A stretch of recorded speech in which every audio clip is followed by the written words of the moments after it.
And welcome everyone to this council meeting, special council meeting tonight, February 24th, 2025. And I'll ask to make sure everyone make sure their cell phones are turned off or on mute. And welcome those that are participating from home. And we thank our staff for being here this evening. And we'll call this meeting to order. Item number 2, please, recommendation. That South Huron Council approves the agenda as presented. And a mover, please. Moved by Councillor Oak, second by Councillor Neeb. Any discussion? Call the question. All in favor? That carries with 6. Thank you. Next item, disclosure of pecuniary interest and the general nature thereof. Are there any disclosures at this time? And not seeing any, move on to the item number 4, and we'll turn the meeting over to Mark and to Mr. Emerson. Go ahead, please. Go ahead, Mark. Thank you, Mr. Mayor. Hi, everyone. Welcome. It's great to be back. It was a couple of weeks ago that I was here talking about the water and South Huron water and wastewater master plan. So I'm happy to come back and speak a bit more about the master plan itself. And before I get into the presentation, we do have some slides, and I understand we'll be taking some questions from the group. The last meeting, we did focus a lot on the master plan program itself, the projects, what we're doing, the maps, the pipes that are going in the ground. So what we had presented in the fall, as well as what's important to for context purposes, is what I'm going to present today. So it's a bit more of what's going into the master plan. And actually the next slide has the sort of a pseudo agenda there about some of the questions that we're going to try to answer today and help give a bit more context about what's driving the master plan. So why are we doing it? What are the inputs into the master plan? So all the different inputs that are going into it, where do the projects come from, and what are they servicing? What are they achieving with some of those projects? And then what does it inform? So what are the next steps? What are the ongoing pieces that are coming after the master plan that are of importance? So all these things are really important to keep in mind when we're looking at master plans, which are really the big roadmap for the future for water and wastewater infrastructure. So we'll get right into it, and we can stop for questions, or we can go through it and then take questions at the end. But we'll go into our next slides here. So what is driving the master plan? So our next slide shows an example slide from the presentation of Feb 3rd. And, I did go through this slide relatively quickly, but I was hoping to elaborate on it a little bit more today, talking about the key drivers or goals. So that is responsible management of the water and wastewater system.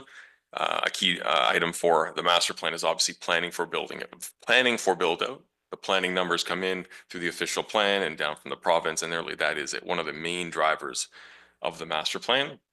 And then one of the goals as well is the capital program itself. So really outlining on how this infrastructure can be built and what it's going to cost and what the timeline is for it.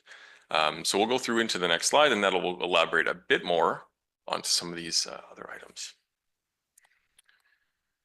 So what's driving the master plan? Responsible management, revisiting the needs periodically. So typically the master plan guidance is to revisit it every 5 years to incorporate new information. So for many municipalities, new planning information, new infrastructure gets built, and it's good practice to responsibly revisit the master plan, what needs are there, incorporate new information reports. So there's all sorts of different infrastructure that gets built, maintenance reports, main break reports, incorporating all of that good information and revisiting what the future is going to look like.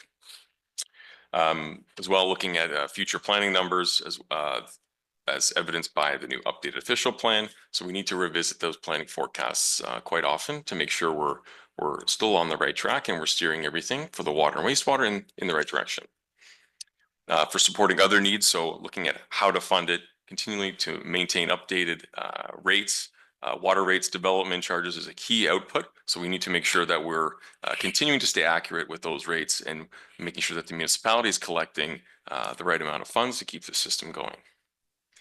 And then a long-term plan for the wastewater system. It is obviously key to have that long-term plan to maintain that DWQMS, which is renewal up in 2026.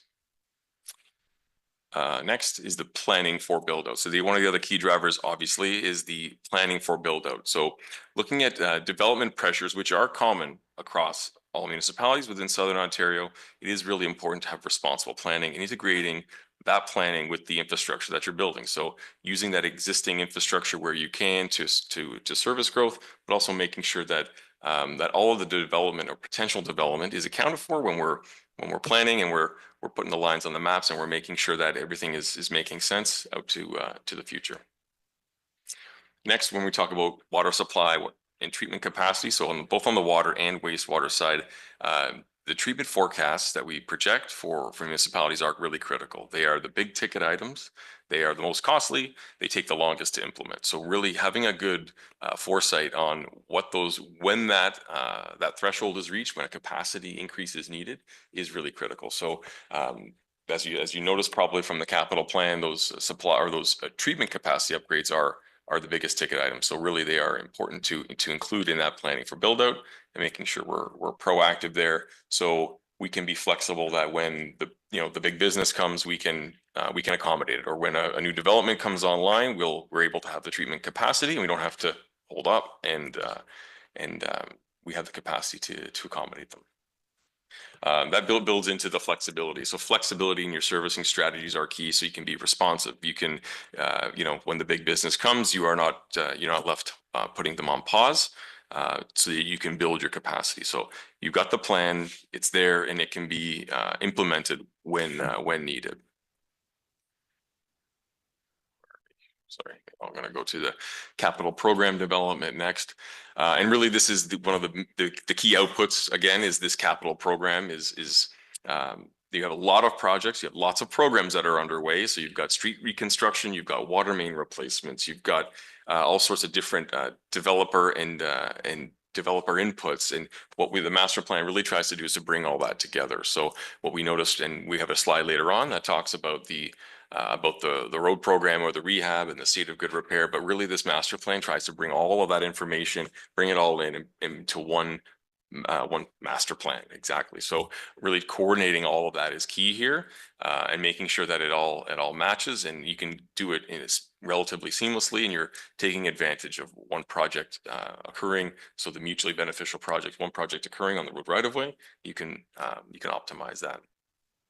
And again, long-term visioning, looking at that roadmap for future projects. You've got the map, you've got 10-year plus. So when you've got your forecast that you can implement, so you're ready to go when the developments happen. Again, another slide on the capital program coming up next is that the master plan is that guiding document, and it's meant to align, again, as I mentioned, the road condition, asset management plans, rate studies, and forecast into the 10-year capital plan, as well as the operating and capital budgets. One thing that is not as it's not as evident, but when you have a lot of infrastructure that's going into the ground, new facilities being built, that does have an added operational cost. So it's really, if you're building, if you've got, a relatively small municipality now, and you're adding a lot more linear works and a lot more facilities in order to service that, there is a long-term operational and maintenance cost that's associated with that. So really understanding what your operating costs are going to look like long-term is helpful, and a helpful output of the master plan. So really the need to have all of this all together is what the province put forward in recommending that municipalities put these master plans together. And that really is those are the main drivers for what we're doing here with the document. So the key drivers are there, and then we're going to look at some of the inputs. I alluded to some of these in the opening slides, but really the overall inputs, and I say, is really trying to take everything from everyone. So looking at operational information, so inspection, O&M reports, hydrants, break reports, maintenance records, all of this information, so bypass reports, all comes in and factors into the master plan as well. The past studies, so previous master plans, what recommendations were made then, other EAs especially. So when an EA makes a recommendation for projects, that gets incorporated in, and we usually carry those recommendations forward. We do a revision or a reassessment of those EAs sometimes, and make sure that those EA recommendations come in. Planning studies, so obviously the official plan that's occurring right now, the OP updates. So planning studies are incorporated in. asset management plans as well. So any condition is accounted for. So as you could see from our master plan, when we looked at the downtown core where there are some replacement needs, that's the input of the asset management plan. So we're taking information from those asset management studies and what do we need condition wise in order to maintain the system. And then the road condition study. So as evidence in the downtown Exeter, the road condition study was a major input into the master plan as well. So really are taking in all these inputs, the growth, the new models, all the new tools, and then the output is the big document and the big capital program that we went through at the last meeting. And where do the projects come from? And this is a really good slide that actually captures the next slide. Sorry, I do the title slides here for some of these ones. So where do the projects come from? So we did a bit of a breakdown as to where what the breakdown of these projects and where they are benefiting. So item number 1 is about 60% of the projects are asset management related, aligning with the road condition study. So a good chunk of that budget, a good chunk of that list of projects are really related to age condition and asset management principles for renewal. And about 19% are growth related. So they're growth related projects where you're upsizing a pipe in an existing area or building a new sewage pump station, expanding a treatment facility, or extending infrastructure into new greenfield areas. So growth related, the traditional master plan related projects. Some municipalities are, 90% of them are growth driven and it's 10% of asset management, but we're a little bit split here, a little bit differently, which is a function of incorporating a lot of that good information at the outset. 18% are infrastructure improvements. So we're looking at SCADA upgrades, the water tower maintenance, redundancy, decommissioning, filters, to, ongoing improvements, good inputs from the municipality into the master plan process to talk about some of those needs.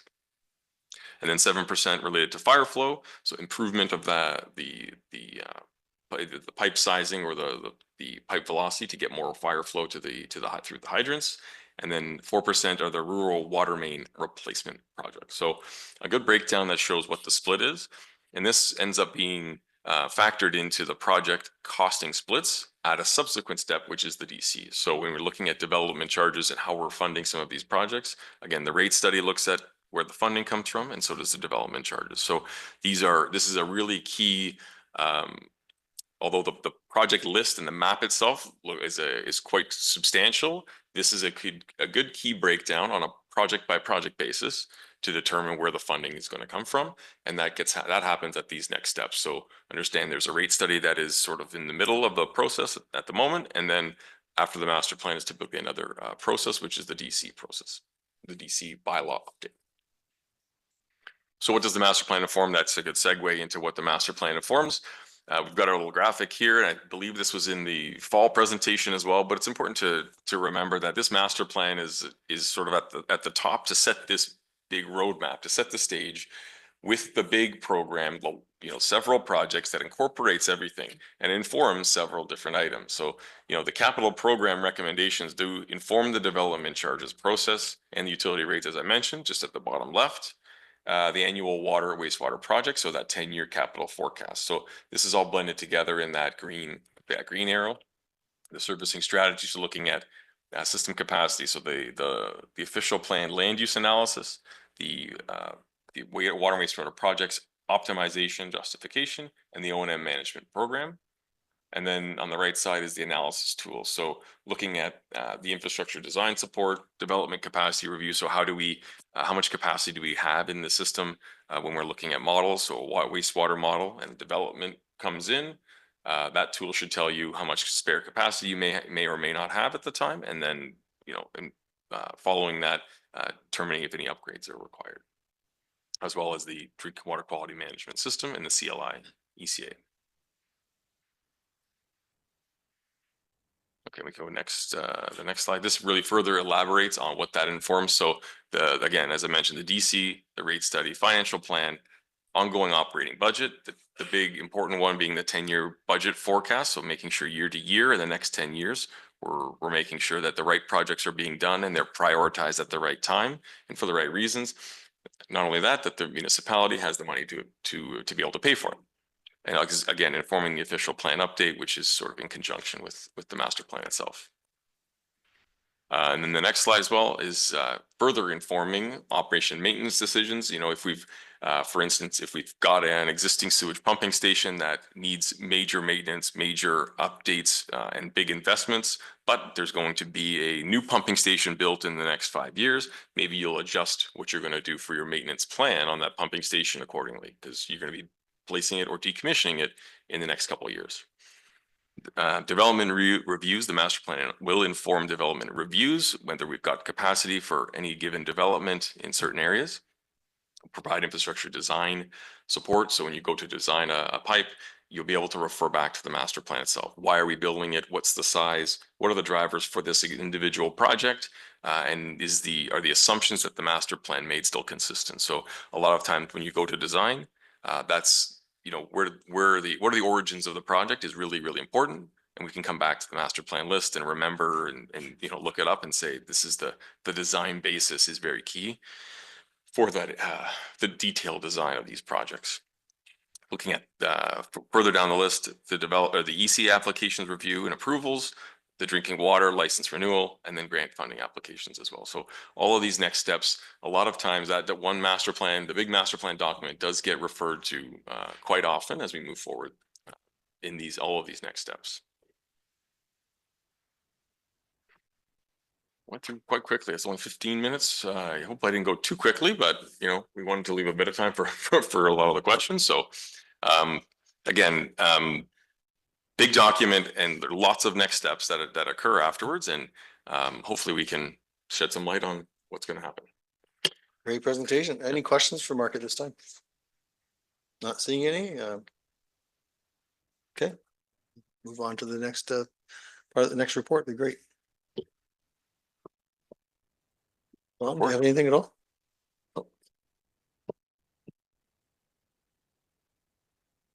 Well, this special meeting was set up so council could have further discussion on some of the items that we might have had questions on in the actual document itself.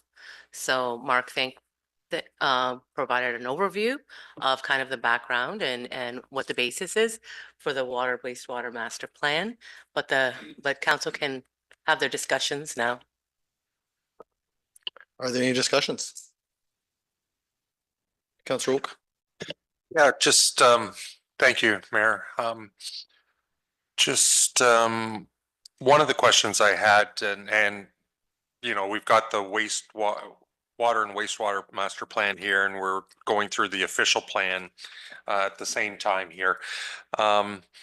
So there's a little bit of differing in the one area, for example, the Grand Bend planning area, Grand Bend area. And I guess just wondering if somebody could maybe make a comment, because basically based on the projections that are in this report, we're projecting the Grand Bend area to be bigger than Exeter in development. And I guess that's the first time I've seen something like that in the official plan. We're not expecting that level of development in the official plan, but we have it in this master plan. So I'm just wondering if somebody could maybe comment on that. Mr. Garberson, you want to take that? Absolutely. Through you, Mayor Finch. So the difference between the two, the Grand Bend areas, as shown in the master plan, have areas that align with the official plan update, but also have lands that are beyond the settlement area for the long-term development of the area. So that's the most significant difference. And it was done that way to show the growth potential over the next 100 years or the life of the trunk sewer, to show that kind of development potential. Now, as compared to Exeter, there's very modest expansion of the settlement areas in Exeter. But the master plan also includes infrastructure. The south end of Exeter is probably the best example. There are large tracts of land that are designed in the existing infrastructure at the south end of Exeter that are outside the current settlement area, and they're outside the official plan update. So Exeter is a very conservative approach. The official plan only has a very modest expansion of the settlement area to the east, and bringing in already developed properties along Huron Street. But there is much more land to the south, and particularly to the south east of Exeter, that's designed into the sewer system, specifically the London Road trunk sewer that was designed 20 years ago, has that growth. But the OP update doesn't support continuing to grow in that area until there's significant infrastructure upgrades. So Exeter has potential to grow far beyond the growth projections for Grand Bend, but the Grand Bend growth is indicated to align with the infrastructure that's in the master plan. Thank you. Follow up, Councilor Oak? Yeah, thank you, Mayor. Just to follow up. So yeah, and that's, future residential along Highway 21 there's different color in the map, but I guess I was surprised not to see future residential in the Exeter map. We're only showing potential residential, the dark red component, and so that I just wondered why we were projecting future residential along 21 there, where we aren't projecting any future residential south or east of Exeter, in that in the same way over 100-year look. Mr. Giberson? Through you, Mayor French, we can certainly clarify that and add that to the development maps for Exeter, because that area, which is a very large area in the southeast corner, was subject to an EA 20 years ago. So it's not a new thing, but we can certainly incorporate it. And then it clarifies there is growth.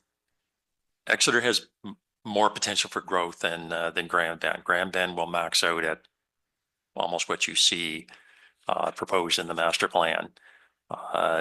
So yes, we can do that. It certainly helps to clarify that there's further growth potential in Exeter, and it's nothing new.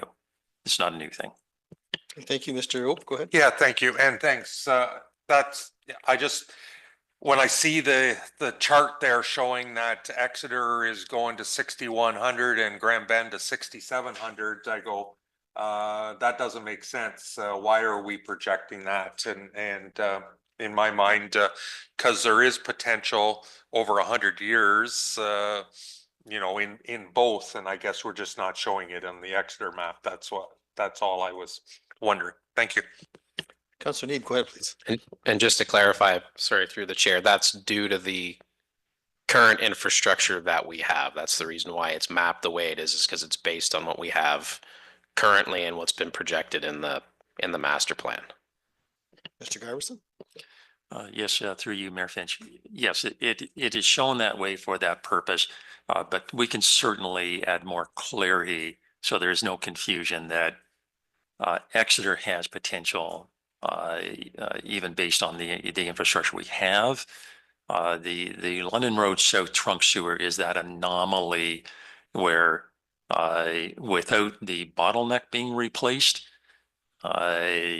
you can't expand the settlement area. So until that's dealt with, you can't continue to grow to the southeast.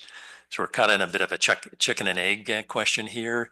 But certainly when the bottleneck gets eliminated, there is a trunk sewer that's designed in the south end of Exeter for substantial growth beyond the current settlement area. So we'll clear that up.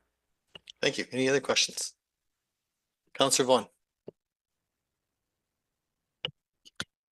Yeah, and since we're sort of on that subject, I'm just going to continue with some of my thoughts, what I saw there. So with the Grand Bend and the Exeter, we did mention in the presentation today that we try to align things with the official plan. And the maps in the Grand Bend and the Exeter, uh, in the wastewater or in the water wastewater master plan don't necessarily align with the settlement areas as we have them shown in the official plans right now. And I'm not exactly sure why that is, but I'm wondering if we can get those aligned. I'll give you a little bit of an example where in the master plan that we're looking at today, in Exeter, the Hamather McBride lands, there's a notation that they're not in the official plan as a settlement area, but they are actually in the settlement area now. So things have moved between these two plans in the official plan and the wastewater plan. So I'm wondering, first off, if we can redraw the maps to align with what we have in the official plan. Mr. Giverson? Yes, through you, Mayor Finch. So when the maps were updated after the last presentation to council, every attempt was made to align the mapping with the official plan. We received the official plan mapping from the Huron County Planning. Was provided to the consultant. It was a pretty thorough review to get the mapping, like the representation on the mapping to align. If some of the wording in the document, because there are maps and there are spreadsheets showing. So the spreadsheets were put together many months ago, and the official plan update is just going through the process of being approved. So we can update the spreadsheets based on what was approved at council Monday night. We'll double check the mapping, but the actual outlines of the parcels, that's how what we currently have in our document is what was provided by the planners. The only thing that I can tell you I know that's different is the Stefan property in Crediton. There's a slight difference, but we were waiting for the Monday night council meeting when there was a discussion about would it proceed exactly the way council had directed it to, with only about 80% of that land being remaining in the urban area, or would all of it remain? So, but all the other areas, as far as I know, we'll double check everything, but planners provided the mapping. We checked all the mapping, and they were all provided with the consultant. The wording on those spreadsheets, we can update those, because now when this master plan started, things like the Hamather McBride land on the east end of Exeter was outside the settlement area, but they're now being brought in as directed by council Monday night, which will then go on to the county. So we can do those updates if that helps to clarify before this is finalized. Follow up? Is there any other, sorry, I just wanted to ask if there's any other, because the attempt here is to get these to match exactly. So if there's any other mapping corrections, we can certainly do that. Okay, I appreciate that. I do have some more, so just let me know when you want to go elsewhere. Okay, too. So looking at, and I know Councillor Oak had some questions about growth projections. Okay, so when we were going through the official plan, we were really looking at the Huron County population projections. And then, so if you look at what the official plan expectations were, in the greater Grand Bend area, between now and 2050 or whatever, or close to that date, we were looking at 375 in population growth. Whereas, as Councillor Oak pointed out, the population growth grid in this study is quite different from that for the Grand Bend area. And in looking at it a little bit further, I noticed that I believe most of the Grand Bend number in the water wastewater study was covering basically the lakeshore, like the Highway 21 kind of thinking. And I didn't see any of the population increase from the Pollard line, south of Pollard, it's not Pollard line, south of Pollard Farm, Pollock Farm, the Grand Cove, potential phase 5, and also the Turnbull lands. Those populations did not appear to me to be included in the water wastewater grids at all. So that even makes the Grand Bend, sorry, Ted's shaking no, so he's thinking differently. So I'll stop there for a moment. Councillor Oak, you have a comment? Yeah, thank you. Just on page 39 of the report, Okay. item 15 and 16 is Pollock Farms and Turnbull lands. And the item 19 is the Grand Cove. So they are in those, they are in that chart on page 39 of the master plan. Page 39, in which particular section? In the water section, in the original, first section? The first section. It's there are two of them are above the future development projections, and so they're item 15, 16, and 19 that you referenced. Okay, any other questions at this time then?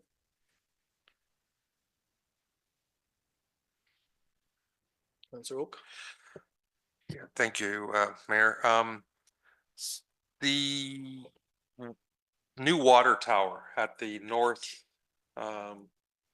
northeast part of Exeter, that's in the plan. I guess currently the existing one is a backup to the Huron Park one. They cover for each other. Will that be the case with the new elevated tower? Will they be able to do the same type of covering for each other in that location? Mr. Giverson? Through you, Mayor Finch, no, that's one concession that would have to be made, is because that tower will be considerably higher than the existing tower. So it can no longer be the backup between the two towers. That's correct. Thank you. Any other questions? Deputy? Thank you. Excuse me. We're talking about that new tower on the east side. Can that not be done with pressure instead of a tower? Is that possible or no? Mr. Giverson? Through you, Mayor Finch, yes, it can. But it does require like a booster pumping station and an underground reservoir to do that. So the cost is very similar to replicate something like what the water board has at Airport and Huron Street, because you still need like to have pumps to boost the pressure and a source of water, and that kind of decision. A water tower is a very cost-effective, efficient way to operate, where a pumping station, like a booster station, the pumps are expensive to operate. They use a lot of hydro. They wear down quickly. They don't last, like their useful life is in that 15-year range. So there are other technologies that can be employed. It can be done with a pressurized system like a booster station and a source of water. But that would be the reason that the water tower would be preferred over like a booster station. Follow up? Yes, thank you. So then the last master plan we did, the two towers were put together, but they're no longer manageable or workable. Mr. Garberson? Yes, through you, Mayor Finch. That is true. There are multiple other backups for the two systems. But that is one of the compromises in order to have a water tower in that north pressure zone. It requires to operate at a higher level. We're kind of getting a bit into the weeds. I don't know if it can operate, have a tank designed with a multiple operating ranges, like a greater range than the way they normally operate. So whether you could operate in an emergency under a lower range in a new tower that would be similar to Huron Park, you might be able to get this to work. But the basic philosophy is it's a new tower at a higher elevation than the existing tower, and that would then eliminate it as a backup for the Huron Park Tower. But it doesn't mean we don't have other backups. We have lots of tools in the toolbox to keep both systems going. There's just, without getting specifically into the design details on the kind of the first look at it, that particular tool would be gone. Okay, thank you. Any other questions? Councillor Vaughn, go ahead, please. Yeah. On that same topic with the water tower in Exeter. Okay, so there were two alternatives. Alternative one at a cost of 6.9 million, and alternative two, which was the new water tower, was 17.4 million. So big differential there in terms of cost. And so we will lose if we go to the new water tower, this operation in parallel. You're telling us that there are other tools that we have for backup. And I guess my question is, are those existing tools, or are they going to create new projects for new backups between those two towers? Mr. Garberson? Those tools that I'm referring to are existing. We can currently back up the Huron Park Water Tower and that system. We can do that right now without the Exeter Water Tower. The Exeter Water Tower is an added layer of backup, but we have others that exist currently without doing any other changes. Okay, thank you. Follow up? Yeah, and so in part of the document, there was a commentary that said we had enough capacity from a water perspective, from an infrastructure perspective. I think both water and sewer, the comment covered, to be able to go for planned growth in Exeter. Now that might have been a statement that was true before the McBride Hamather lands came into the settlement area. I'm not too sure. I can only look at the snapshot of what was there in the document. So the question actually is, if to proceed with the Hamather McBride lands, do we have to commit to a new $17 million water tower, or is there a way to make that workable for less cost with the one we have? Through you, Mayor Finch. The Hamather McBride lands that are being brought in with this, excuse me, with this OP update can be serviced with the existing system. You don't require the new water tower in order to do that.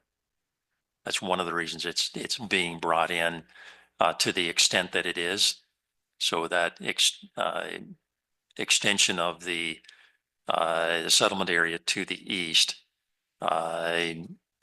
it can be done with the existing infrastructure. It's development beyond that again. So if you want to continue to develop eastward out to Morrison Line, or southeast south of Huron Street out to Morrison Line, And same thing with the northeast, then you need the new water tower. But what's proposed in the current OP update will be serviced with the existing water tower and the existing infrastructure. Thank you. Follow-up? Yeah, it's just one more on the water tower. So in terms of, forgive me, I don't know the time in this document, but was there a time that we were thinking we would even look at a new water tower for Exeter? Mark knows the answer to that question, but just to help him out, it's in that capital budget forecast as 15 years. But that's driven by growth. So it's the best we can do at kind of this stage. We don't know how quickly Exeter will grow, but there is a clue. If the bottleneck in the trunk sewer is eliminated at some point, then that will open up the potential to go to the southeast. So basically behind HMP, those lands, that's what that trunk sewer 20 years ago was designed to do. So you need that water tower to support that. So it's in the current master plan as out 15 years. Am I Okay, correct? thank you. Any other questions at all? Councilor Oak? Yeah, thank you, Mayor. There's some discussion about low water pressure going to Dashwood. And some alternatives there, I guess, and I guess maybe if we could just have some comment on that, and would there be some commitment from Blue Water on providing that additional? Has there been any talk on that? Because obviously, a good portion of Dashwood is in Blue Water, so just wondering. Through you, Mayor Finch, there's been many conversations with the municipality of Blue Water and my counterpart, numerous individuals over the years. And it hasn't resulted in anything successful. But the issue with that's outlined, and actually it's in the previous master plan as well. But what's outlined in the current master plan, it's the issue is to deliver fire flow. So it's a fire flow improvement. The size of the water main from Huron Street up the Bronson line to the village is 200 millimeter, and it's not big enough to deliver full fire flow. They still have fire flow, but this is an improved fire flow. There's lots of pressure in Dashwood with just domestic water use, but to deliver the fire flow, it needs an upgrade. And the discussion over the years has been any upgrades to the Dashwood water system are to be funded 50-50 with Blue Water. South Huron is responsible for the operation and the maintenance of the system and regular replacement, same for same, but any upgrades are a 50% cost sharing. And I'll just give you one example. My current counterpart in Blue Water did agree and received council approval to upgrade the size of the water main from the Bronson line on Main Street in Dashwood as part of that project. It's upsized one pipe size heading to the east end. So that was also noted in the master plan as we were going through the process that it's slightly deficient as you go out to the hydrant at the very east end of the village. So we immediately engaged in those discussions. So they agreed, and they're paying 50% of the upgrade cost. So far, discussions have not been very fruitful with getting an upgrade on the Bronson line from Huron Street up to the village. Thank you. Any other questions? Deputy and then Councilor Boss. Thank you. under what is driving the master plan, I'm just looking at the screen here. It says revisit. Roads are 50% and water and wastewater are 50%. How do we revisit that, or where do we go to revisit that? I guess I look at it, is that fair? And that's kind of the question that's on here. So I guess I would maybe like to have that answered if possible. Through you, Mayor Finch. Yeah, this is a great opportunity to discuss that issue.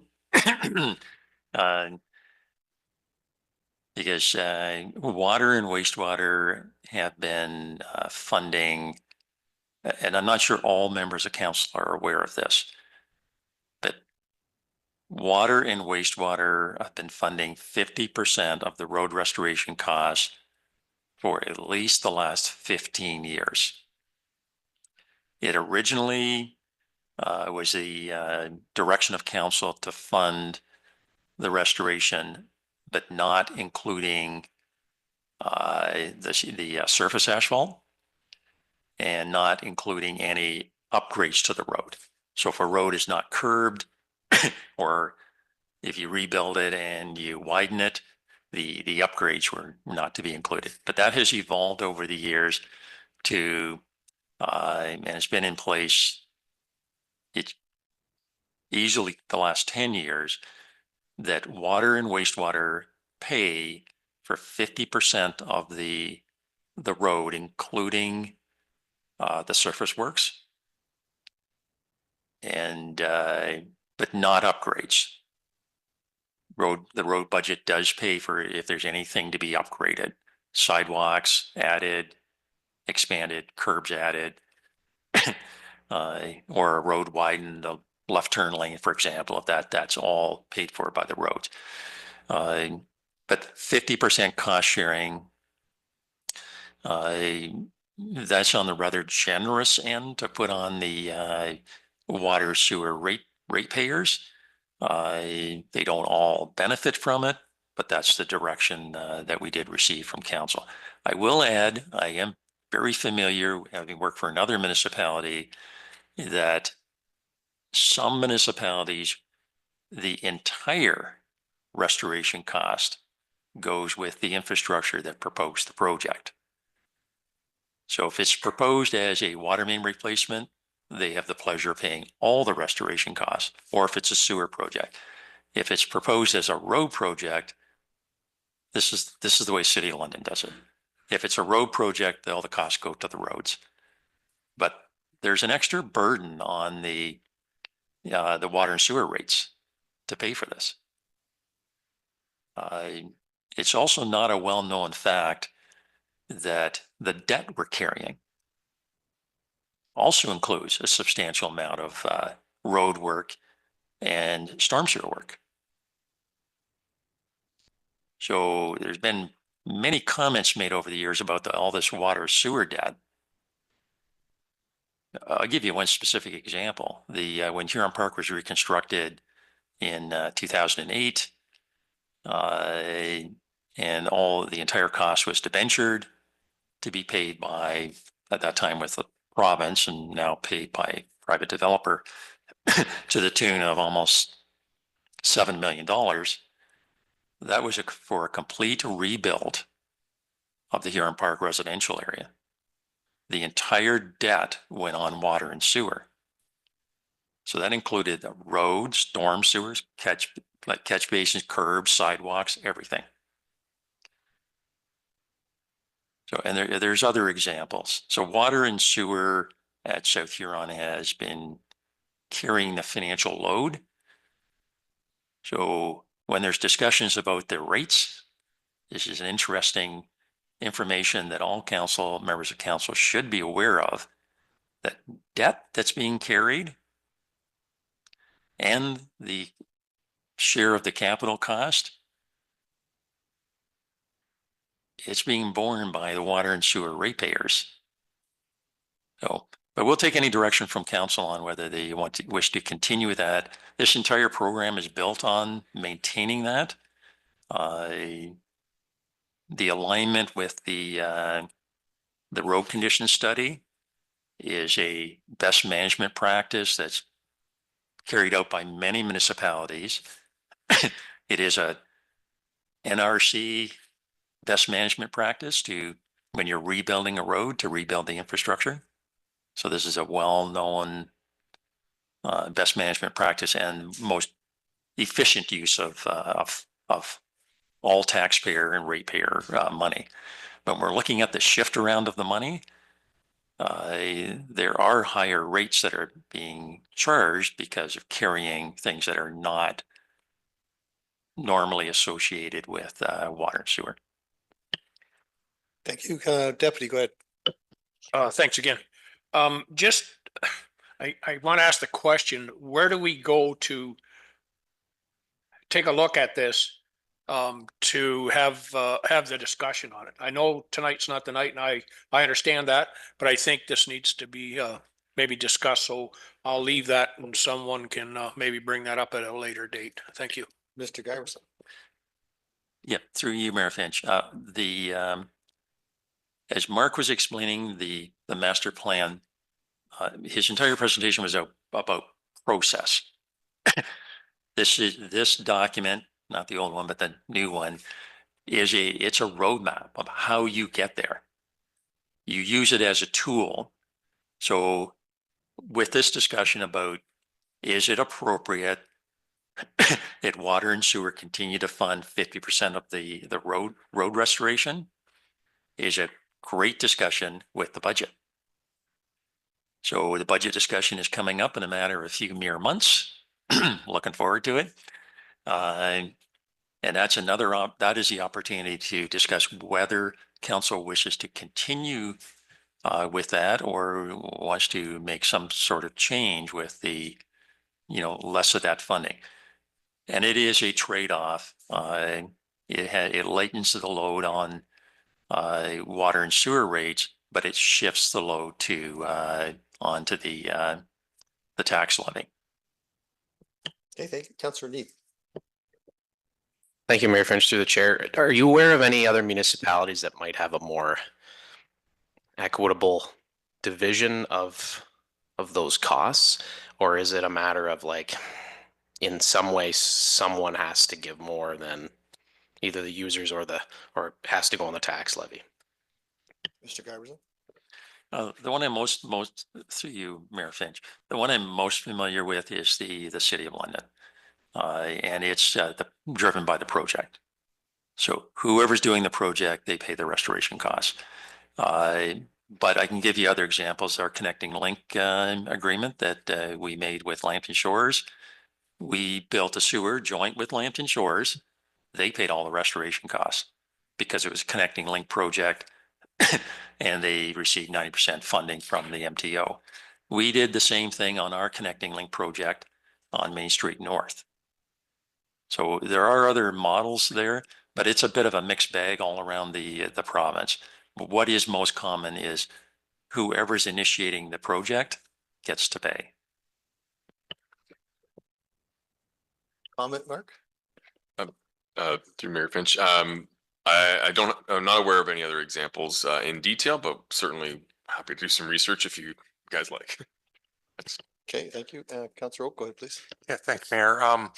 And yeah, I think it's probably worth the discussion. The only caution I would have is to make sure that we don't start doing projects where we're only doing the road and not doing the water and sewer because we want to do the whole project all at the same time for efficiencies and so that's my only concern, and maybe you could comment on that, because I don't want to rip up a road 3 times to do the road and the water and sewer all at different times. So Mr. Giverson. So through you, Mayor Finch, you've zeroed in on exactly why this was developed, because that used to happen, especially in the days when the PUCs existed, because I lived it.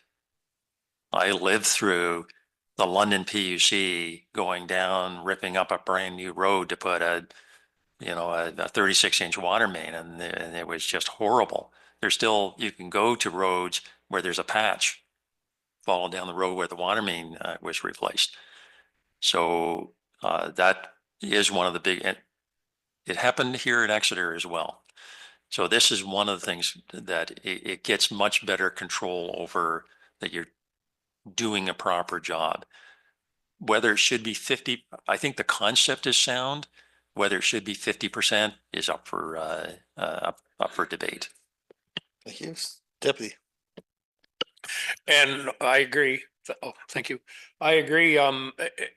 We need to look at the percentage. I fully agree that every time the road's done, we need to do all three things for sure. And maybe if there's extra, we need to do them. But I think the percentage needs to be looked at, and that's something that we can probably bring back later and have a discussion on it. Thank you. And perhaps a report could come back, suggestion there at some point. Not right now, no. Any other comments at this time? Councillor Vaughn. Yeah, I don't have a comment on that particular subject at this time, but I'm gonna go back to the Grand Bend area for a minute here. The wastewater portion of the plan talks about growth-related updates. I didn't see any reference. We've talked a lot about what's going on Highway 21, but we haven't talked a lot about what is happening on Mollard Line to facilitate any of the south of Pollock Farm, Turnbull lands, or the expansion of Grand Cove. Do we have? I know we have a trunk line out there that goes from sort of the PS2, makes its way down Mollard Line to the Grand Bend Sewage Treatment Facility. But can these new subdivisions hook into that existing trunk line, or do we have a whole different infrastructure requirement to bring those lands into reality for development? Mr. Giberson? So through you, Mayor Finch, there is language in the master plan on all of these developments. I know it's a daunting document. It's a big document. And I'll walk through each one individually. The Grand Cove Estates, the Phase 5, that last little corner at the south east, is designed to go into the existing Grand Cove system. Okay. And then the Grand Cove system has a gravity outlet that comes, it lines up with Tattersall Street, comes out of Grand Cove, goes directly south through the Lambton Shores south out to the Lambton Shores side, and goes down to Main Street and then heads towards PS2. So it uses that existing infrastructure. The Turnbull Farm is outlined in the master plan that it requires a shifting around of flows from Grand Cove Estates. This one is brilliant, and I enjoy speaking to it every time. Grand Cove Estates, when it was originally designed, 2/3 of Grand Cove Estates, so it's the front 2/3, it is all designed to flow by gravity from the east to the west. So it flows from the back, and it's not being all the way to the east end, but 2/3 of it flows by gravity towards Highway 21, goes to a pump station, and then they pump it to the back. And the back 1/3 used to be an on-site sewage treatment facility. That nice pond that they have, yeah, that used to be part of the sewage treatment works. And they had a spray field, and they used to have on-site sewage treatment with an overflow that came out and went down to County Road 81, and then went down to the Walker Drain near, well, where the current PS2 is. So in order to service the Turnbull lands, oh, I missed a step. The back 1/3, after the Grand Bend Sewage Treatment Plant, the sewage lagoon was built in 1979. That allowed Grand Cove Estates to eliminate their on-site sewage treatment in the back 1/3 of their property, and they developed it. And they were able to develop it because they at that point, sent all of their sewage from the entire property out to County Road 81, down to PS2, and pump to the new sewage lookout. Now, in order for the Turnbull lands to develop, which are at the very east end, just beyond the existing Rice development along Highway 81, that front 2/3 of Grand Cove Estates has to be piped by gravity out to the new trunk sewer we built on Highway 21. That trunk sewer was built with the capacity to take the front 2/3 of Grand Cove Estates, and it's at a depth where they can eliminate their private pumping station, put 2 runs of sewer, and they can connect to a stub that was installed right at their front entrance. With 2/3 of the Grand Cove flows going out to Highway 21, that frees up capacity in the sewer that runs along County Road 81. And the Turnbull lands can then connect to it. So it's rerouting flows and what's been planned over the years with all the infrastructure. So that's outlined in the master plan, how you can make this happen. Now, it's not easy. It does require negotiation and agreement with Lambton Shores because they own the pipe along 81. There's a backstory of how they gained ownership of that. But they're our partner, and that is an absolute requirement in order to, we just can't use their sewer. We're going to have to negotiate. And Grand Cove Estates, somebody's going to have to pay to reroute their sewage and eliminate their private pumping station, whether they do it or if a developer pays for it. But there is a plan, and it is documented in the master plan. The Mullard Line property is another one that's I would say that's the proverbial kettle of fish, because that has to be a standalone system for sewage. The pipe that's in Mullard Line coming from PS2 is a sanitary force main, so it's under pressure and it cannot connect to that. So what will be required when the Mullard Line lands develop? The only way that can efficiently develop is in partnership with Lambton Shores for their property or their lands that are on the other side of the municipal boundary as you head west. And it needs to be an integrated system with its own pumping station and force main to pump it to the sewage plant.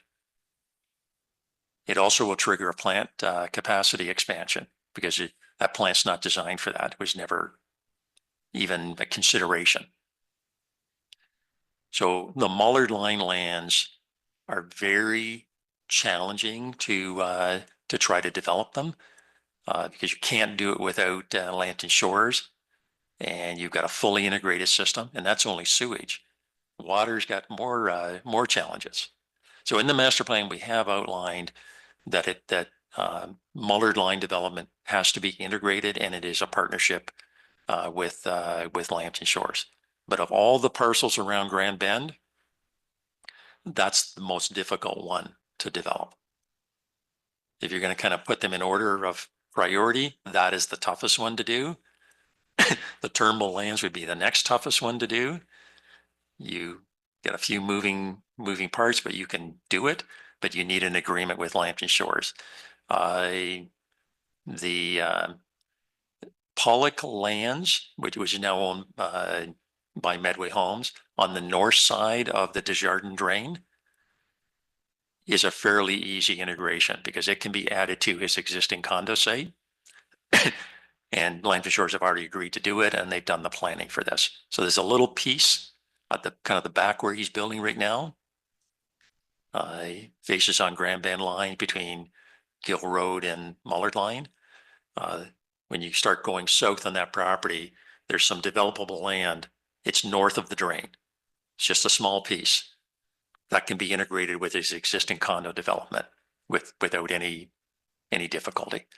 Once you jump south of the municipal drain, that gets combined with the other Mullard Line development. It has to be standalone. It's pretty challenging to get that to be serviced. North on Highway 21 is the next easiest thing to do once the trunk is built up to Soul Haven. Going further north, you need a pretty significant development up there to really drive it, but the pieces are all in place. So if you're looking at kind of all this verbiage is in the master plan, but the challenges in developing the Mullard line's the toughest one to do. Then it would be the Turnbull Farm, and then you could then cascade down to the easier and Grand Cove Estates, the Pollock Farm north of the drain, and then the Taylor lands north of Soulhaven would be the easiest to move forward with. Hopefully that gives you. Councillor Vaughn, follow up? Yeah, that gives me a good sense so of what's going on. So thank you for that. But so is it true then to say that yes, there might be verbiage about the challenges and so forth about each one of these parcels, but that we really do not have in the plan any kind of a project earmarked in the 0 to 5, 0 to 15 year sphere at all. We don't even have a project to consider. Go ahead. Yeah, through you, Mayor Finch. There are no projects that are required for the Turnbull Farm. Any of those, although the master plan does talk about decommissioning the Grand Cove Estates private pumping station, that's in the project list, but that's to be paid for by the developer, not by us, and not through DC charges. And the connection to connect from their private pump station to the trunk sewer on Highway 21, that's in the master plan, but to be paid for, funded by the private developer. So Grand Cove Estates doesn't require any infrastructure upgrades by the municipality. The extension going north, if the Taylor lands come on, that's in the master plan. The Mullard line would all be private developers. Would not be, there wouldn't be a municipal project to fund that. And that is, that I can't emphasize to council enough, that is so complicated. That's only sewage. Water's got more challenges. It's complicated and difficult. Who knows what that's going to look like? I have a vision of kind of what it could look like, but it's all on the private side. It would not be a municipal driven project. It's a developer driven project, and some very bright person is going to have to figure out how to make that work. But we would not normally have something like that in a master plan because of the degree of challenges in trying to make that work. But all the other parcels that were just discussed, all are integrated in the master plan. Either there are no projects required to do it, or there are projects that are already noted in the master plan, funded by developers. Thank you, Councillor Oak. Yeah, just a question on, it was noted about the Dark Horse sewage pumping station, about potentially having to take that over if we want to, if there was development someday. I guess, what is that something that we would have to do, or just make sense? Mr. Giberson. To you, Mayor Finch. I'm surprised I haven't gotten a call from Mr. Reisenberg on this. No, it's not something that we have to do. We absolutely do not have to take that pump station over. We just wanted to document that when the possibilities. So when that pump station was built, and I've heard a number of comments over the years from, you know, the operators of the Dark Horse Winery and the maintenance staff, how big that thing is and how deep, you know, the wet well, how large it is. But so we wanted to document that when that was constructed, or when it was being designed, there was a lot of discussion about whether that should be a municipal sewage pumping station or a private pumping station. And because the developer at that time was on a short timeline, they did not want to, or could not, they didn't, the development could not tolerate the delays with the approvals. Because at that time, pumping station approvals were taking 8 months, sometimes a year, sometimes longer to get approvals from the ministry. So they could not accept that kind of delay. So the pumping station was designed to municipal standards with a couple of exceptions that we've noted in the master plan. So so that we always had an eye to, at some point, could they just turn it over and we the municipality would own and operate it?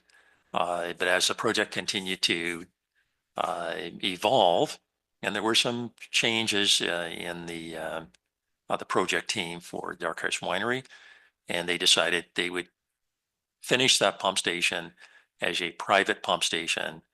And the last conversation I had with the owners was that it was going to remain as a private pumping station because they paid for the entire construction costs. But we wanted to document that it was designed to municipal standards, and this is still a possibility to convert it if they wanted to, and if it made sense for the municipality to do it. And there's very little upgrades. It does not have an above ground control structure. It has a control panel. The electrical feed does come from their building out to the pump station, and it does not have a backup generator because they have a generator back at the winery. So there have to be some investment in order to convert it. But if there was development around that area, this is a possibility. So it's to document it so we know that it's there. And if something came along, which we've had a number of development inquiries in that area. So if something substantial did come along, then it's something that's been documented, and there could be an approach to the owners of Dark Horse Winery to see if they were interested in handing it off to us, and we would take care of it into perpetuity. Thank you. Any other questions? Councillor Vaughan. Yes, there's a couple of references in the wastewater side of the plan that talk about there might be a possibility or might be a need to have the Grand Bend sewage treatment facility increase in size. So it could be potentially from Muller Line, I heard today. It could be from any number of homes added to on the Highway 21. And so I'm wondering, is there a spot in the plan that actually talks about how many households we can reasonably expand in the Grand Bend area before we have to upgrade PS2 and upgrade the Grand Bend sewage treatment facility? Mr. Giberson? Through you, Mayor Finch. The master plan does not include a specific reference to how many households could be built before it would trigger a plant expansion. It does reference that the existing Grand Bend sewage treatment plant, we're operating at about, it's just under 50% of our allotted capacity. It's off the top of my head, I think it's 46% in that range. So we're currently not using about half of the capacity. PS2, we have capacity to do everything we need to. We're using a very small percentage of the availability at PS2. So that's also documented that Lambton Shores are very close to their 50% capacity. They're, as you're aware, sitting on the Grand Bend board, they re-rated PS2 in order to get additional capacity to bring on the Medway Homes land, the Pollock, former Pollock farm. So that's a pinch point for Lambton Shores, not for us though. So no, I can't give you an exact number, but I can only tell you we're at about under half of our available capacity. And I can confirm that things like the Turnbull farm, all the Highway 21 development was all considered in the plant design, both what's been built now and if the plant needed an expansion in the future. So all that's in the design of the sewage plant. The Mullard line was never part of the, it's not part of the EA, was not part of the sewage design. That's something that's a completely new idea. So that's why I have said tonight that that would trigger a plant expansion, because that's not even in the not in the design, not in the forecast, not in the EA documents. And the master plan does outline the options available through our joint agreement for additional capacity for the Grand Bend sewage treatment plant without physically expanding the plant. So knowing that we've got tons of excess capacity at PS2 gives us that good option that we can do some trading with Lambton Shores. That's in our joint agreement, that's permissible. You can borrow, trade, sell between the parties, and then re-rating. So all those tools are all there to increase the capacity of the sewage plant. And then ultimately, if by some miracle all this development in Grand Bend happens, like every scrap of land that we're talking about, and you require a plant expansion, then the plant was designed to be expandable.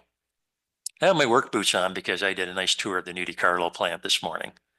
Mike and I toured the plant, and part of the discussion with the plant owners is they're 7 years, actually they're 8 years in from when they built their new plant. Business is booming, and he was so thankful they designed their plant so the building can be expanded to the east. He's got like half a building. It's all set up. He was just falling over himself, very, very proud of the fact that they designed the building that they can just strip off the exterior cladding on the east wall, and they've got more property to the east, and they can significantly expand their building without like significant site changes, and the structure of the building is designed to go that way. So the Grand Bend sewage treatment plant was designed that way. But it's even better because you don't need to build a new building. You don't need to expand the footprint of the building. Any equipment within the building is plug and play. And then the 2 clarifier tanks, if you need to double it, you build 2 tanks. There was room left to put 2 more of those round clarifier tanks behind the 2 existing ones. So it's as forward-thinking, best planning. The councils that made the decision, the sewage board that made the decisions back in those days, that's an expandable plant, save future ratepayers a lot of money. Because if you can just buy equipment and plug it in inside the building without having to demolish a building and expand it, that's really pretty forward-thinking. Visionary. Councilor Oak, you had something? Yeah, just, Mark, go ahead, please. oh, sorry. Yeah, go ahead, Mark. Sorry, if I could add one more point onto the original question was about the number of people.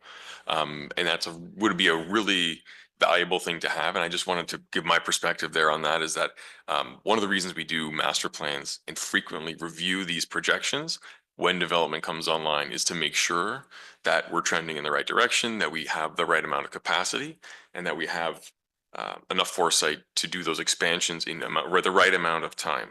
But one thing we don't really ever do is get into that level of detail in terms of number of homes. It's way too challenging to get that precise on once this home, this is the limit. Like this one extra person puts us over the max at this big plant. So just to answer there, to sort of reiterate that original question is that we look in terms of years and in terms of, much bigger and more approximated numbers when we talk about treatment plant capacity.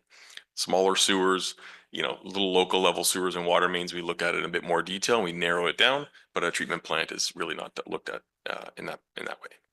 Thanks. Sorry to interrupt. Thank you, Mark. And then we'll go to Councillor Oak and then Councillor Vaughn. Thank you, Mayor. Yeah, sure. yeah, Yeah, go ahead. Yeah, I didn't know if you had a new thing there. Go ahead. I was waiting for a break. Okay. Yeah, so in terms of, okay, I'm not going to pretend to be an expert here, but I'm looking at like the numbers of households, if you will, that are connected today to the Grand Bend sewage treatment facility. And then I look at the number of how many households, if you will, we've already fairly committed to with Tridon Phase 1, Phase 2. And so I'm looking at the numbers of Grand Cove, which is a biggie. We do have some industrial lands and so forth. But Grand Cove is a biggie, and so is Oakwood Inn. So I look at the numbers in Tridon and I'm thinking that's not really, if you're comparing household to household, leaving a lot of room without having to go to expansion. Maybe it's plug and play, but plug and play has a cost. And so does upgrading a potential PS2. So that's why I'm asking the question, like, how can I extrapolate how far we can go down that road of Highway 21 and development before we're up against a different capital project that we have not yet been discussing at council? Mark, follow. Yes, through you, Mr. Mayor. I guess to sort of paraphrase the question is, how do we know when the upgrades are going to be triggered, and how far down the line do we think we have spare capacity before doing it? I guess in general terms, we don't know exactly today when each piece would be triggered because there's growth in these different areas. I'm just speaking a bit in general. So Mr. Giberson outlined very specifically in some of these instances when certain things are triggered at the local level, but the trunk sizing, the trunk level, the treatment plant level, I think it requires year to year or pretty frequent revisiting of where you're at in terms of the number of growth, some flow monitoring and at the treatment plant and at the pumping stations to see where you're trending, whether the flow really is getting to the flow is being generated from these developments, and where you are in terms of your capacity, and also what level of risk the municipality is willing to take, and whether you're trending towards your theoretical capacity, and whether you are getting uncomfortably close to that, and whether you may reach it. So it's a bit of planning in advance, and sometimes it's years and years in advance to make sure that you have that capacity in time.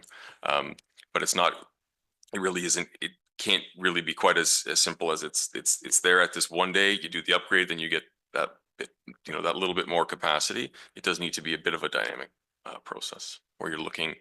There's lots of moving parts in the wastewater system, especially. Hey, thank you. Now we'll go to Councillor Oak. Go ahead, please. Thank you, Mayor. Just a question on the South Exeter London Road trunk sewer. As I've read it and there's, proposed new South Exeter sewage pumping station. I guess the question is, can it be done in pieces, or does it have to be one major project to do that? Or can you start to do some steps as you go, or what are your comments on that? Because that's a lot of money all of a sudden, and ideally, like, we get other levels of government to help us for sure, but just wondering if there's ways to do it piecemeal. Mr. Patterson? Yes, through you, Mayor Finch. It can be done in phases. You still have a bottleneck, but it's like the bottleneck gets less restrictive. It's not like a go, no go type of situation. You have a length of sewer that's undersized. So you have very large sewer trunk built up to the upstream section of the system connected to a downstream small section. So it's a combination of the engineering part of it is it's the length and the size. So if you can enlarge, you get the biggest bang for your buck if you start at the lowest end and enlarge that. So if you did kind of one or two, let's say, for example, you did replace from the pumping station up Snyder Crescent to Huron Strait, then that increases the capacity at that end. You still have a bottleneck, but then you've relieved some of it, not all of it. So it can be done in phases. Bit tricky on how much more you're going to squeeze out of it, but that's the basic science. Is it's the length and the size that gets you the capacity. So as you start enlarging it and reducing the length, and that bottleneck, quote unquote, gets smaller. So that is an option. Thank you, Councilor Oak. Thank you, Mayor, and thank you for the answer, Don. I just wondering, you know, because we're applying for the whole project in some of these grants, and I just wondered if we were to apply for a smaller amount, whether we'd be more successful to just gradually move forward, sort of thing. So I don't know. Sometimes if you ask for the sky, you don't get it, but if you ask for a smaller piece of the pie, you might be successful. So I'm just asking. Thank you. Thank you. Any other questions? Councilor Vaughn. Yeah, similar to the other question I had in the Grand Bend area on households, how many households till we run up against a wall?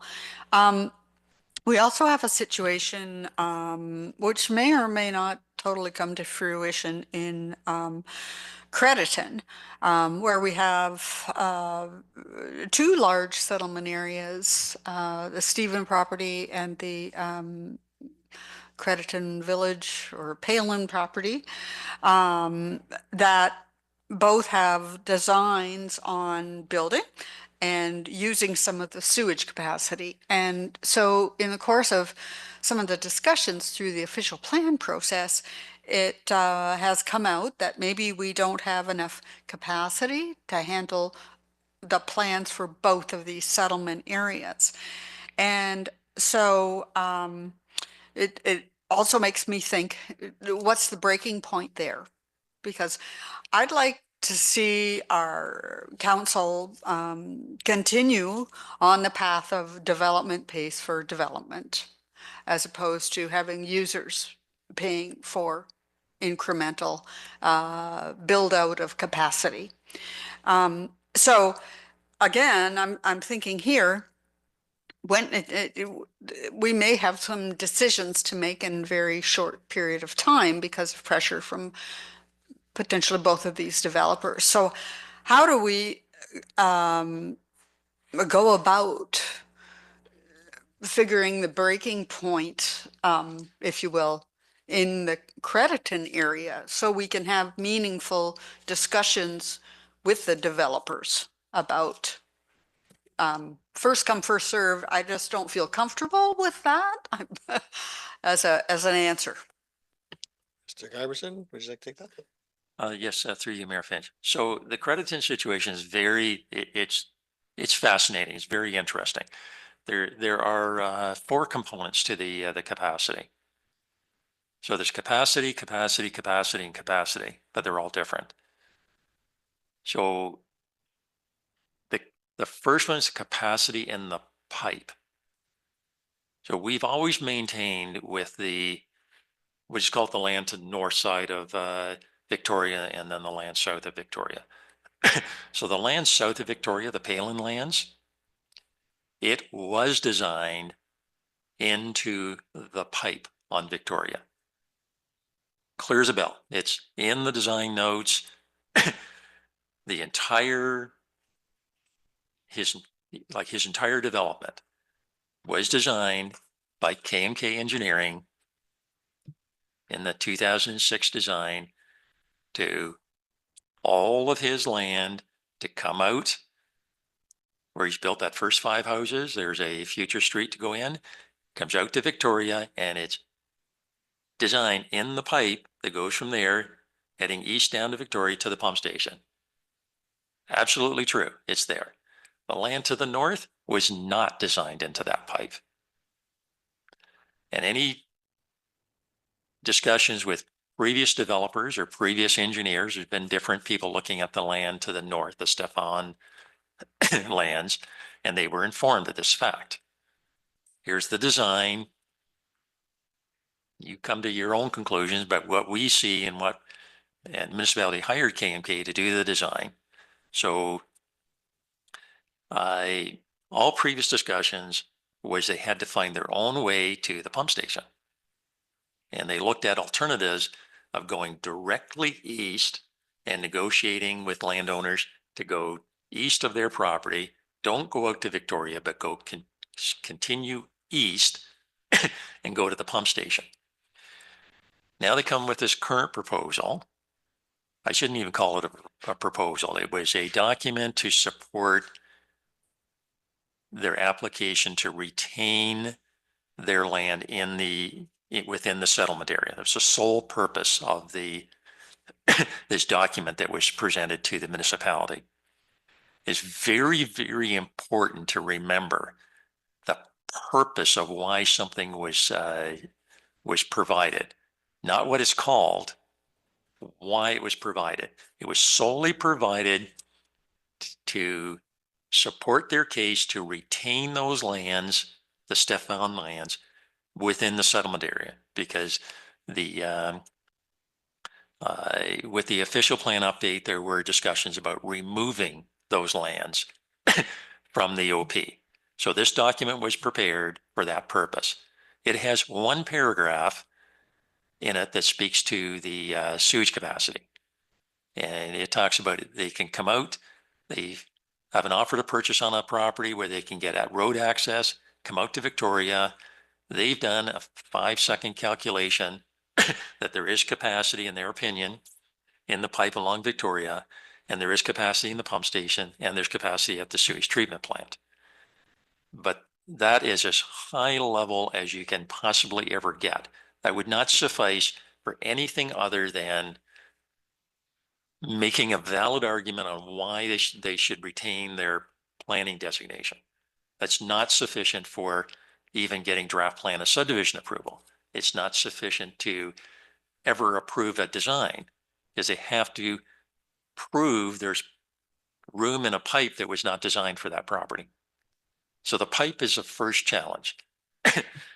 Now, there are lots of ways, and you can hire lots of engineers. You can figure out all kinds of things.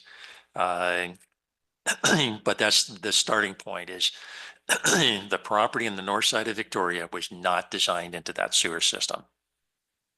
So challenge right away, trying to figure out if you can connect to it.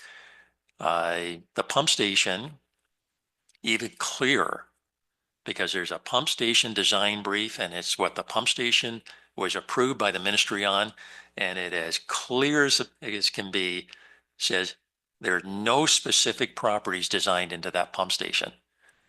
They designed the existing existing developments in Crediton.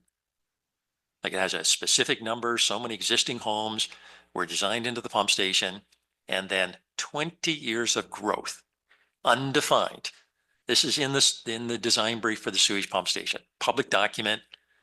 Anybody can get it. We've provided it to all the developers, Mr. Palin, and to the Tridon Group for their lands. So with that being undefined, it's whoever gets there first. So whoever develops and gets access to the pump station, that pump station is designed on that basis. It's 20 years of growth into the pump station. That design brief also talks about if you hit a trigger at a certain point where the force main also needs an upgrade. So that's the next capacity issue. Currently, the sewage force main from the Crediton sewage pumping station goes down the Crediton Road, and it connects onto the Huron Park force main at Airport Line and Crediton Road. And that works when you have less development. because the two pump stations alternate, but occasionally they fight each other. And one pump station overtakes the other, so it keeps the other one backed up. That's documented in the master plan. So when you get more and more flow, then that has to be addressed.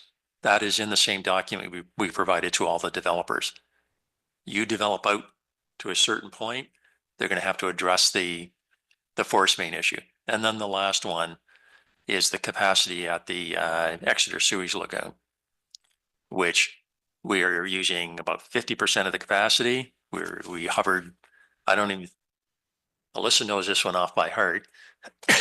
But we have been down 40%. Like, we have a lot of unused capacity in the Exeter Sewage Lagoon, but our challenge is accessing all of it. This is why we've had to rehab the sand filter so you can use all the approved capacity.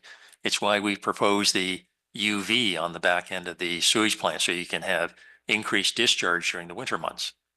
So these upgrades to keep that place going allows you to access the approved capacity for the sewage lagoon. So as you have more and more development in Crediton, it puts pressure on getting that access. So it's a bit complicated, but for the developers and their consultants involved, they understand this as clear as a bell. Like, it's very clear. They have to make a compelling argument to satisfy the municipality that there's room in that pipe, when we know it wasn't designed for that. But I know where the nuggets of gold are. They just haven't figured it out yet. But the pump station, the force main, and the sewage plant capacity all have to be determined by the developer. So there's good potential there. It all comes down to the rate of growth in Crediton. Ken Palin has the best finger on the pulse there for how much the community can withstand for development. Triton are very, I guess, optimistic about how much is going to happen. Historically, it's been slow out there. So all these things that may occur, who knows? But so the capacity issues and challenges in Crediton are well known, and they're documented in the master plan, and all those involved know what those challenges are. This whole issue of like first come, first serve with capacity allocations is mostly for treatment capacity. It's not really first come, first serve. It's, we have the South Huron, and thankfully we've gone this route and maintained this. We have not guaranteed anybody treatment capacity. Any municipality who's done that have got themselves in a real pickle. And I mean a really bad place, because they've made legal commitments. Sometimes they've sold capacity and they tied up capacity. And there's examples very close to us in this area where they're locking up capacity that exists in a plant, but they can't use it because they have a legal agreement with somebody. So it's the worst thing you can do. So it's never been done here, long before I came to the municipality, where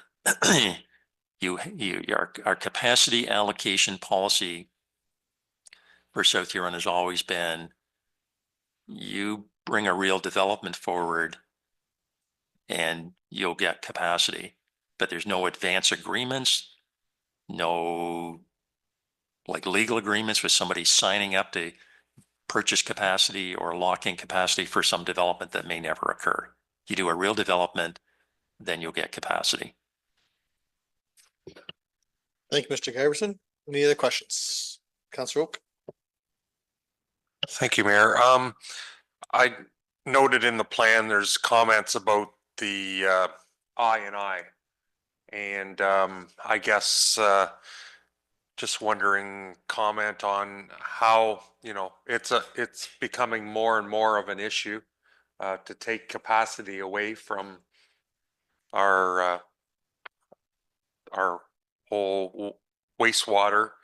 And just wondering overall what the game plan is for that plan. Mr. Giberson? To you, Mayor Finch. Yes, I'm so glad that this has been raised. Because we do have severe I&I issues. Exeter is particularly bad, but we have I&I issues in Huron Park. Surprisingly, in some of the other small communities, there's been a historical I&I issue in Grand Cove Estates. And this does impact the first place that it shows up. It consumes capacity in the pipes because it's water that should not be in there. Then the next effect that shows up is if there's an overflow built into the system. Next thing it impacts is the pumping stations. And then of course ends up getting what doesn't overflow in a wet weather event. I mean, overflow to the river, to the open environment, then ends up at the sewage plant. So it does use up treatment capacity. Thankfully for us, the Grand Bend sewage treatment plant is designed for flow equalization. So it's specifically designed. That's why the lagoons were retained, the 3 cells for the Grand Bend sewage lagoon.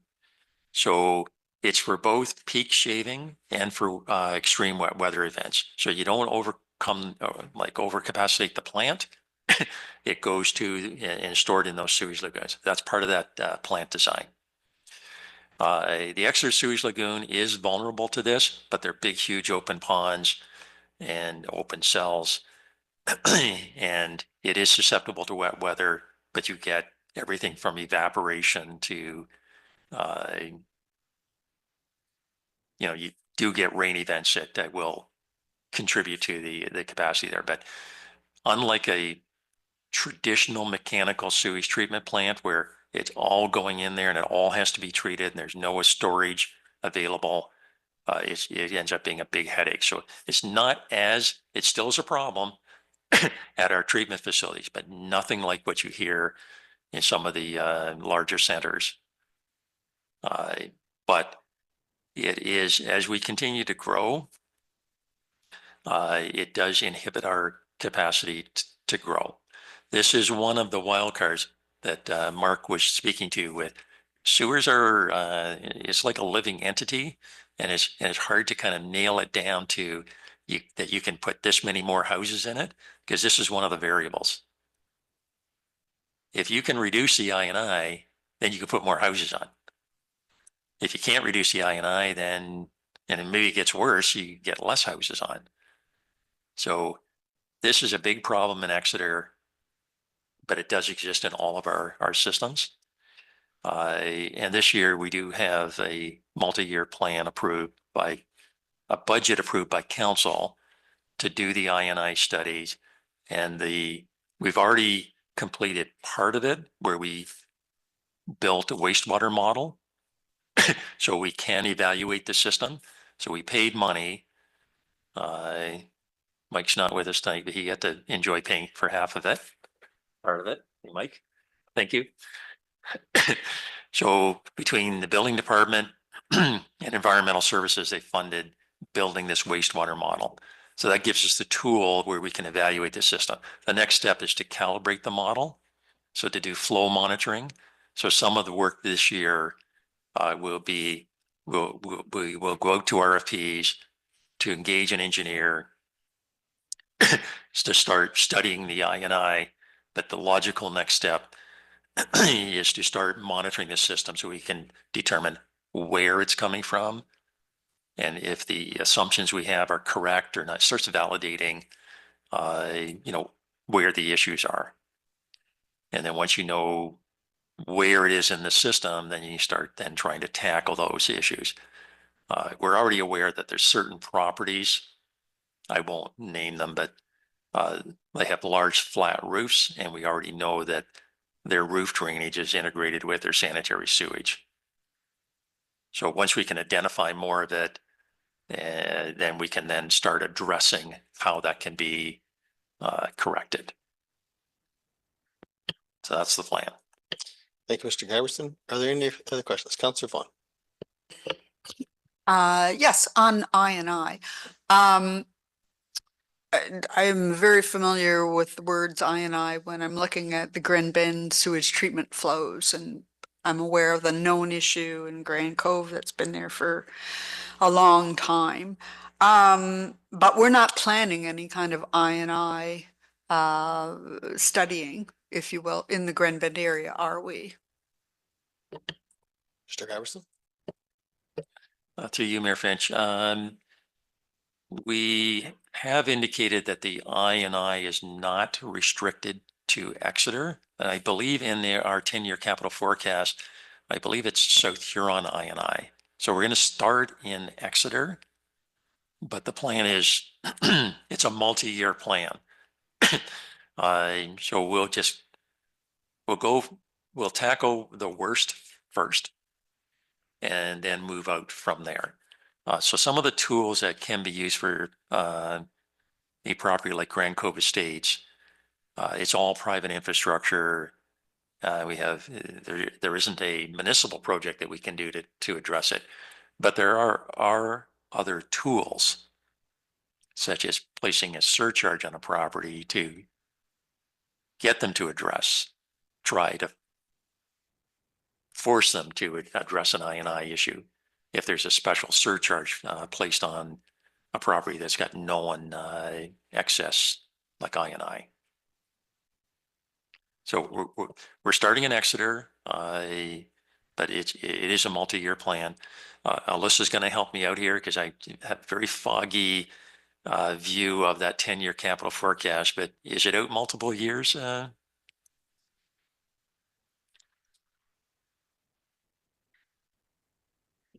In the 10-year forecast, it is out the full 10 years. Okay, the reason that I brought that up was because the way the model, the fee structure model is with the Grand Bend Sewage Treatment Facility is that we are directly charged in South Huron on the basis of flows. And so when I see agendas and operational reports from the Grand Bend area, sometimes I see some very wonky flow numbers that don't make a lot of sense. I've questioned them before, and generally been given the statement that it's I&I, and until we do something with I&I, I guess we're just living with it. So this is why I'm bringing it up, because I know it's an ongoing operational additional cost to us from Lambton Shores for that Grand Bend treatment plant. And yeah, so last year when we set the budget, it seemed to be quite high. And yeah. Okay, thank you. Any other questions at all? Councillor Vaughn. There's also in the water plan, the North Middlesex, there's a reference to North Middlesex water systems, and we have some customers that Eggleson's out there in the Mollard line kind of area are hooked up on that. And there's some discussion in the plan about maybe we walk away from our use of the North Middlesex system and create our own. And so I'm kind of in my own mind thinking about the cost efficiencies and the benefit of shared services and wondering what's really driving that. Do we have enough customers that warrant us stepping up to creating our own pipes in that area? Mr. Giverson. So through you, Mayor Finch. So there are currently only 2 remaining North Middlesex connections. There's only 2 of them that remain. It used to be all along the Mount Carmel Border, Greenway Road used to be one at every concession. And over the years, and those connections all existed because that's how the system was built by the Ontario government.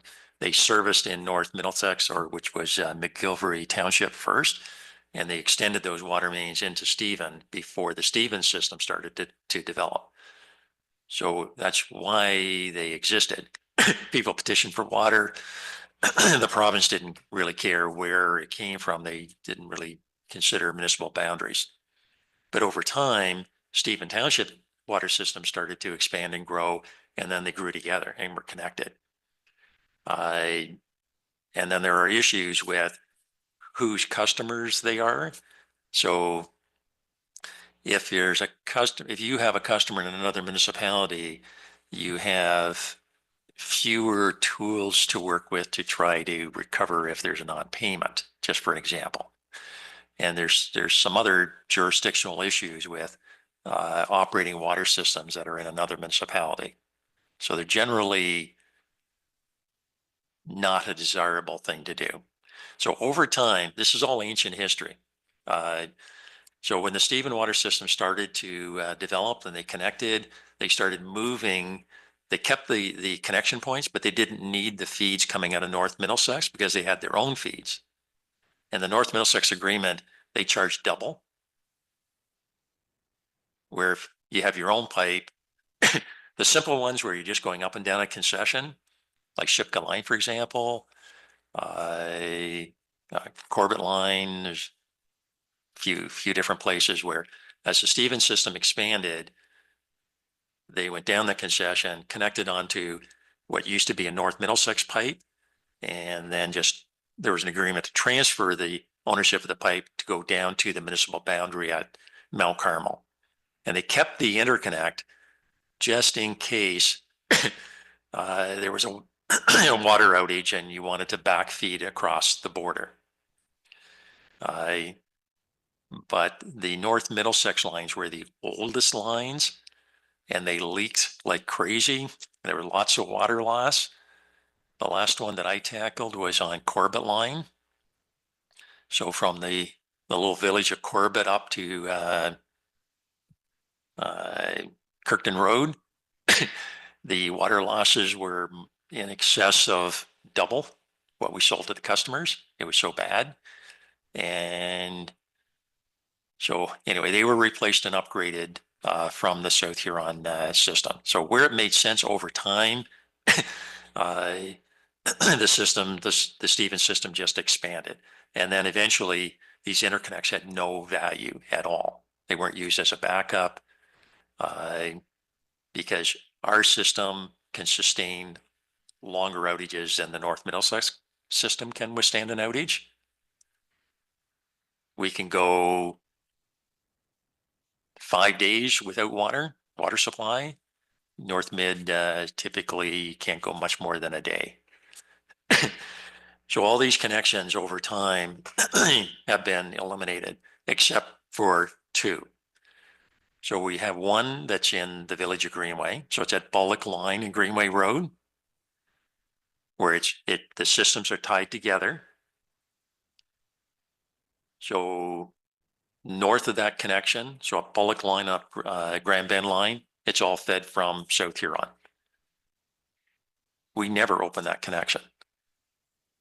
I think there was an attempt once in the time I've been here at South Huron to open it for a water main break, but it never gets used, and there's no prospect of ever using it. So that's why and it's been included in the previous master plans, and I'll say plural because it's in this one, but it was also in previous ones that we should be working towards getting rid of any of these redundant connections. But there is one more at Eagleson Line. And in the master plan, it does indicate how you could build a connection. You'd have to extend a water main down Mullard Line and down around to connect. And Alyssa's going to help me out here because I think there's 2, maybe 3 customers on Eagleson Line. 3. So there's no money to be made at it. And in the master plan, it is, and I'll stop referring to that one because there's a nice shiny new one. It's got to be, it is an idea of how we could service them, but it would be the lowest priority project in our master plan. It's expensive to do it. So we have it's a plan of how you could disconnect it, but it's extremely doubtful that we would implement it. And if it was put forward to council as part of the capital project, it's subject to council approval. And I can tell you this much, as long as I'm here, it will live that way in the master plan, that it's an idea of how you could do it. We did ask the consultant to look at technically how could you devise a solution to disconnecting. But it is very expensive. It's difficult. You have just a couple of customers, well, 3 on Eagles in line, and it's very doubtful whether it's economically viable to do it. But it is documented in case there's a plan to do it. The other connection at the Village of Greenway, again, it really is not a high priority item to get rid of that connection, but it never gets used. So we left it documented in the plan so that it fits with the concept that this is a roadmap, a guidance document that if you chose to, and I mean if council chose to do it for whatever reason, there'd be something documented on how you could do it. Would the staff put this forward as a capital project? Not likely. But at least it's there if needed. Hopefully that answers the question. Thank you, Mr. Iverson. Are there any other questions at this point? Counselor Vaughn. Okay. Yes, in the water plan, there was a title under hydrant tests, and I didn't really follow it well. We were talking about old tests and discarded tests, and I'm just wondering what that section is trying to tell us about the hydrant.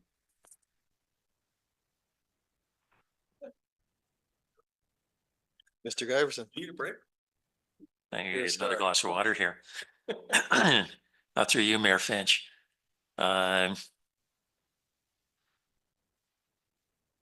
think what that section is referring to is, I know we have a number of hydrant fire flow tests that are quite dated. As we continue to make changes and improvements, the fire flow test should be updated. I don't know if Alyssa can elaborate a little further, but I believe that that's the section in the master plan that's referring to hydrants. We need to, it's a lot of times. Can you use your mic, Mark? Thanks. To you, Mr. Mayor, sorry. No problem. Just your mic's fine. Hydrant testing is part of a system's ongoing maintenance and calibration of water models. Typically, that's what we would use that for.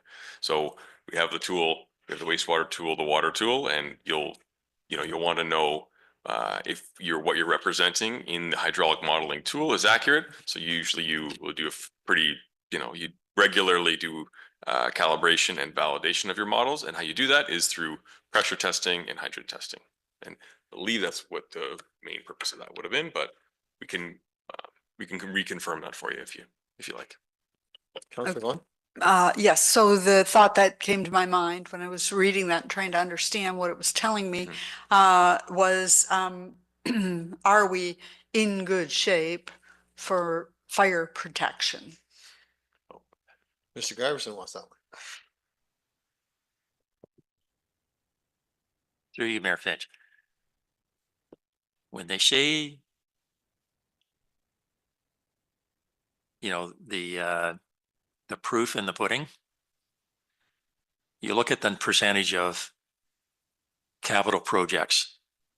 You see the number of fire fire flow improvement projects in the overall percentage, that means we're doing fantastic. I think it was 7%. So we have very few areas that we need to make system improvements to improve the fire flow. So generally overall, it's we're in really good shape. I don't think it's any secret that the rural areas, once you get outside of any of the villages or the urban areas, we cannot provide fire protection, and there's no plan to ever do that. As you go up and down concessions, we wouldn't design systems to do that because the pipes would have to be so big, and then the water would degrade before you'd use the water. So in the villages, and certainly in Exeter, there's been lots of work done to improve fire flow. So the number of projects give you a really good clue that our focus with the master plan is asset management. Most municipalities don't have the luxury. They usually are chasing disasters. I'm very familiar with other systems where there's pipes that are 150 years old, still in service. I can show you some on a tour if you're interested. Pipes that were in, and I mean big pipes that you can walk through that are hand built, hand excavated, built with brick, like building a chimney, but building it horizontally. There's some really old infrastructure that exists. Thankfully, here we don't have anything that's of that vintage. So when you see the focus of the master plan and its asset management, that's our largest number of projects. That means the systems, all of them, water, wastewater, have been well cared for. Because now it's managing those projects, like looking after what you own. And being able to follow the road condition report is also a real luxury, because that doesn't happen in a lot of municipalities. You're chasing sewer disasters, sewers that are caving in, water mains that are so corroded, clogged up that they can't deliver fire flow, can't deliver domestic water. We're on the really good end of the scale. So I want to put a really good plug in. And it's not just me or the team we have now. There's been our people who we have followed that really looked after these systems. And it shows. So that the proof is in the actual projects that are being put forward. We're not out there trying to bubble to the top of the surface of all these capital projects, fighting fires, like fighting disasters, pipes that have caved in. And there's lots of systems that are like that. Water main pipes that are so bad, they're relining pipes because they can't afford to dig them all up and replace them. We're at the other end of the scale. Thank you, Mr. Kyverson. Are there any other questions? Councillor Vaughn, go ahead. I have a comment just on the document because I see you both taking notes like crazy. In the introduction section in each of these three pieces of the total plan, there is a statement that says that we are a single tier. I think it's in the second paragraph. We're a single tier municipality, and we are not a single tier municipality. We are a lower tier municipality. So I don't know where the verbiage might be shared elsewhere, but we should correct that. Mr. Kyverson, comment? I'll go first, Mayor Finch, and then Mark can speak. Yeah. So I think the attempt there was there are some water and wastewater systems that are tiered where The best example I can give you is you'll have regional systems. So if you go to the region of Waterloo or Oxford County is another one where Oxford County operates water, wastewater systems. It's very common as you go east. The regions around Toronto, Peel region, they would typically they would operate the treatment plants, sewage plants, water treatment plants, and maybe transmission lines.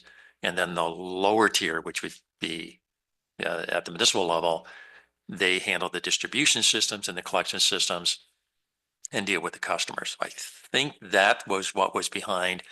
We don't have any layers for water and wastewater, but there are other places that do. We do it all here except for regional water supply, but we're not a tier of them. They operate a separate system and we purchase water from them. So I think that's what's behind it, but we're certainly not. It's obvious we're lower tier with to the County of Huron. But I think it was to clarify water, wastewater. We're not a tiered system like Oxford County is, Halton, Peel, all of those operate as two tiers of water, wastewater. But Mark will answer for himself. Mark? Mr. Mayor, Mr. Iverson had it as I would have explained it. Lower tier, upper tier municipality for water and wastewater servicing. That was generally the intent. So we can make the correction or clarification in the report. Great. Are there any other questions? Okay, next steps and Ms. Pacific-Coulson. Okay, so next steps is that there is a recommendation here. I know that there are some changes coming. So the recommendation could be that South Huron Council adopts the water wastewater master plan dated January 2025 as revised. Have a mover for that? Counselor Neeb, seconded by Counselor Oak. Any discussion? Call the question. All in favor? That carries with 6. Thank you. Next item would be number 5, closed session, which we don't have. A report from closed session number 6. Number 7, Ms. Pacific-Coulson. Let South Huron Council hereby adjourns at 6:07 PM. Moved by Deputy Mayor, second by Counselor Neeb. No discussion. Call the question. All in favor? Carries with 6. Thank you. And thank you very much for your